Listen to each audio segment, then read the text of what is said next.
edit Newton's method this time. And to understand Newton's method, we first have to understand what recurrent relationships are. And the Pickover book defines them as terms defined as a function of the preceding term. So that's kind of like, say there's term A, B, C.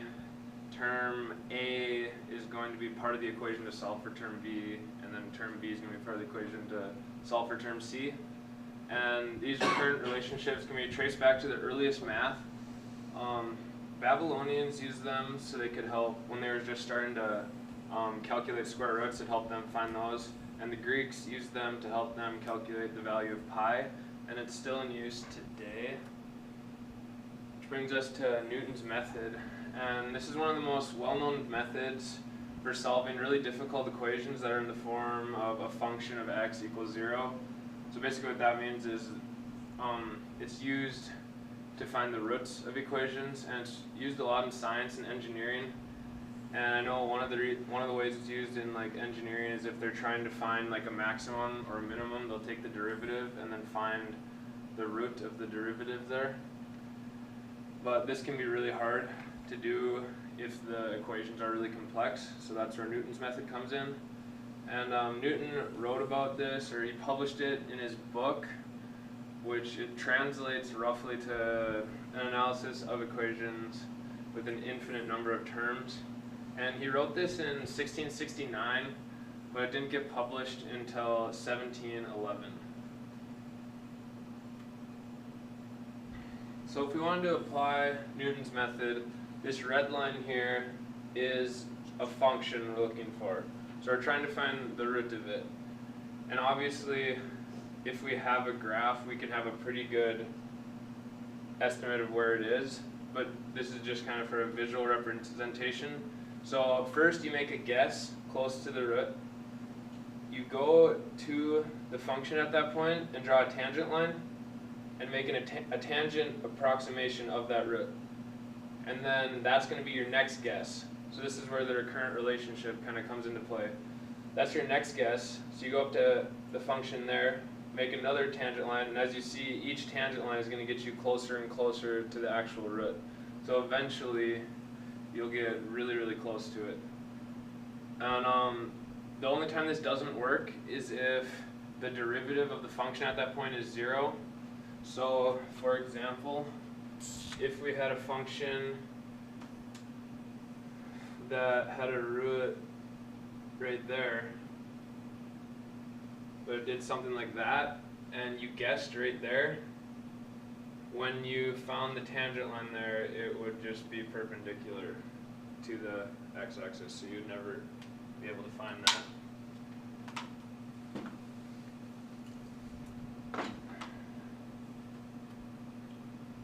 And then one of the really cool things you can do with them are called fractal patterns, and they happen when you use Newton's method on a function that has complex values. So an example of that would be z to the fourth minus 1 if you're trying to find the roots of that equation. And as you can see here, two of those roots are I and negative I. So what you do is you plug it into a computer and it'll find all the spots where if you start from that spot as your guess, it'll bring you to one of its roots because it has 4, and then you make it like a certain color for each of the roots. So each root, or each spot you chose that brought you to the root of 1 would be one of these colors.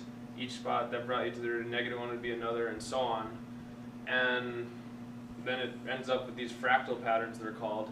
And this really helps you figure out where Newton's method is going to be consistent and reliable and where it's not going to be.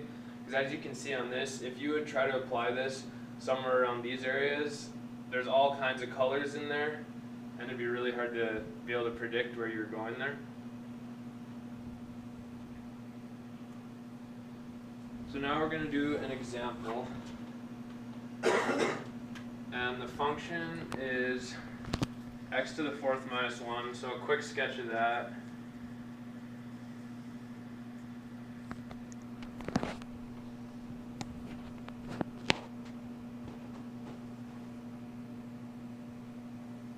It's going to look something like that, roughly.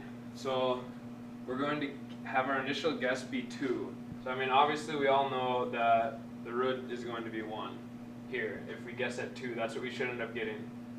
So if we go to 2, just to visualize it, it's like we're going up to the function, wherever it meets way up there, and then drawing a tangent line down.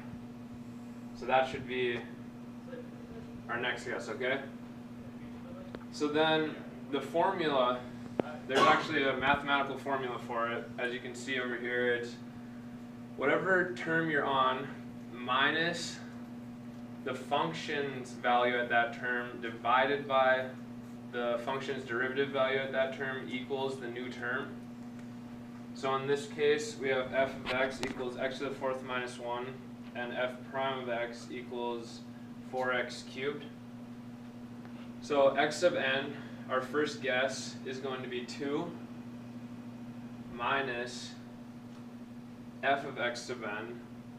So that's just putting 2 in 4x. So 2 to the 4th minus 1.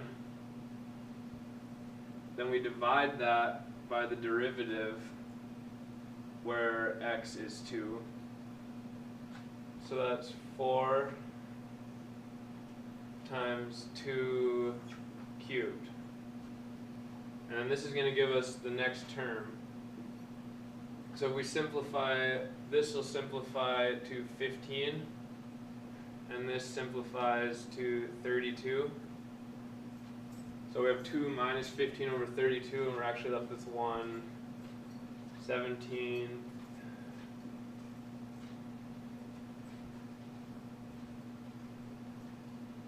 And as you can see, this is going to get kind of tedious to plug this in and do it again, because we'd have to keep doing it again and again. So I'm going to show you a shortcut you can do using